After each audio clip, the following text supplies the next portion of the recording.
என்னோட கிளைண்ட் ஒருத்தர் ஆஃபர்ஸ்லாம் கொடுக்கறதுனால என்னோட ப்ராஃபிட் மார்ஜின் குறையுது, இது உண்மையிலே எனக்கு லாபம் தருமா அப்படின்ற மாதிரி கேட்டிருந்தாரு.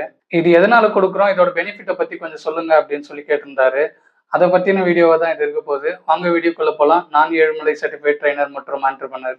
இந்த வீடியோவில் நம்ம என்ன பார்க்க போகிறோம்னா, ஆஃபர்ஸ் கொடுக்கறதுனால என்னென்ன நன்மைகள் இருக்கு, இந்த ஆஃபர்ஸை எப்படி நம்ம லாபகரமாக மாற்றுறது அப்படின்றத நம்ம இந்த வீடியோவில் டீட்டெயிலாக பார்க்கலாம். முதல்ல இந்த ஆஃபர்ஸ் கொடுக்கறதுனால நம்மளுக்கு ஒரு 3 முக்கியமான நன்மைகள் இருக்கு. அது என்னன்றதை நம்ம பார்த்துடலாம். இந்த ஆஃபர்ஸ் கொடுக்கறது மூலிமா உங்களோட ஃபுட்ஃபால் வந்து இன்க்ரீஸ் ஆகும்.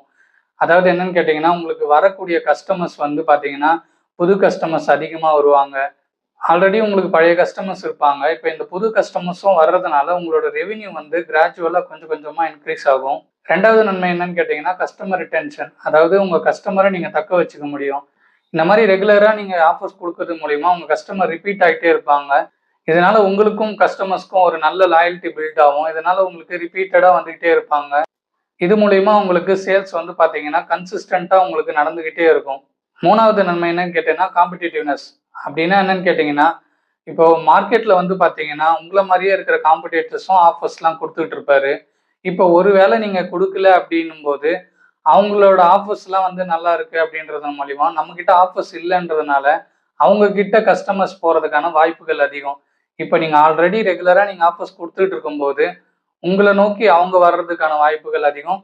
அவங்களோட கஸ்டமர்ஸும் வந்து உங்களோட அவுட்லெட்டில் ட்ரை பண்ணுறதுக்கு இது ஒரு நல்ல வாய்ப்பாக இருக்கும்.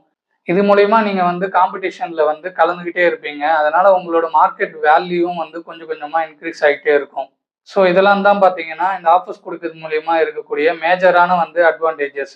ஸோ இந்த ஆஃபர்ஸ் கொடுக்கறது மூலிமா பார்த்தீங்கன்னா உங்களுக்கு ஷார்ட் டைமில் உங்களோட ரெவென்யூ வந்து பாதிக்கிற மாதிரி தான் இருக்கும். இதை ஒரு லாங் டைம் பெர்ஸ்பெக்டிவ்ல நீங்கள் பார்க்கும்போது உங்களோட சேல்ஸ் வந்து பார்த்தீங்கன்னா நாளுக்கு நாள் இன்க்ரீஸ் ஆகிட்டே இருக்கும்.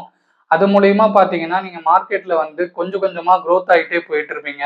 இதை ஷார்ட் டைம் கண்ணோட்டத்தில் பார்க்கும்போது கொஞ்சம் குறையிற மாதிரி தான் இருக்கும். ஆனால் வந்து பார்த்தீங்கன்னா நீங்கள் மார்க்கெட்டில் எவ்வளோ நாள் இருக்கிறீங்கன்றது தான் வந்து பார்த்தீங்கன்னா உங்களோட வெற்றியை தீர்மானிக்கும். ஸோ அதனால் இந்த மாதிரி ஆஃபர்ஸ்லாம் கொடுக்கறதுனால ஷார்ட் டைமில் கொஞ்சம் கம்மியாக வர மாதிரி இருந்தாலும் லாங் டைமுக்கு கண்டிப்பாக அது உங்களுக்கு கெயினாக தான் தருமே தவிர லாஸை தராது. ஸோ அப்படின்னா எனக்கு ஷார்ட் டைமில் நஷ்டம் தான் ஏற்படுமா அப்படின்னு கேட்டிங்கன்னா அது அப்படி இல்லை. இப்போ இந்த நஷ்டத்தை எப்படி நம்ம ஈடுகட்டலாம் அப்படின்றத நம்ம பார்க்கலாம். ஸோ இந்த ஆஃபர்ஸ்லாம் கொடுக்கறது மூலிமா பார்த்தீங்கன்னா உங்கள் அவுட்லெட்டுக்கு கஸ்டமர்ஸ் வர ஆரம்பிப்பாங்க. இந்த மாதிரி அதிகப்படியான கஸ்டமர்ஸ் உங்கள் உள்ளே வர்றதுனால அவங்க நீங்கள் கொடுக்குற ஆஃபர்ஸ் மட்டும் வாங்காமல் மற்ற ப்ராடக்ட்டும் அவங்க வாங்குவாங்க. அதே மாதிரி மற்ற ப்ராடக்ட் அவங்க வாங்குறாங்களோ இல்லையோ நாம் வந்து அதை சஜஸ்ட் செல்லிங்கோ இல்லை அப்செல்லிங் பண்ணியும் நம்ம அந்த சேல்ஸை கொண்டு வர பார்க்கணும். ஸோ இந்த ஆப்பர்ச்சுனிட்டியை பயன்படுத்தி நீங்கள் சரியாக அவங்கள பீச் பண்ணி அவங்கக்கிட்ட இருந்து சேல்ஸை நீங்கள் கொண்டு வந்துட்டீங்க அப்படின்னா ஸோ இந்த ஷார்ட் டைம் லாஸஸ்லாம் நீங்கள் ஈஸியாக ஓவர் கம் பண்ணி சக்ஸஸ் ஆக முடியும். ஸோ இவ்வளோதான் இந்த வீடியோ உங்களுக்கு புரிஞ்சிருக்கும்னு நினைக்கிறேன். இது மாதிரி ஃபுட் மற்றும் பிஸ்னஸ் சார்ந்த காணொலிகள் தொடர்ந்து இருந்தேனுங்க. நன்றி, வணக்கம்.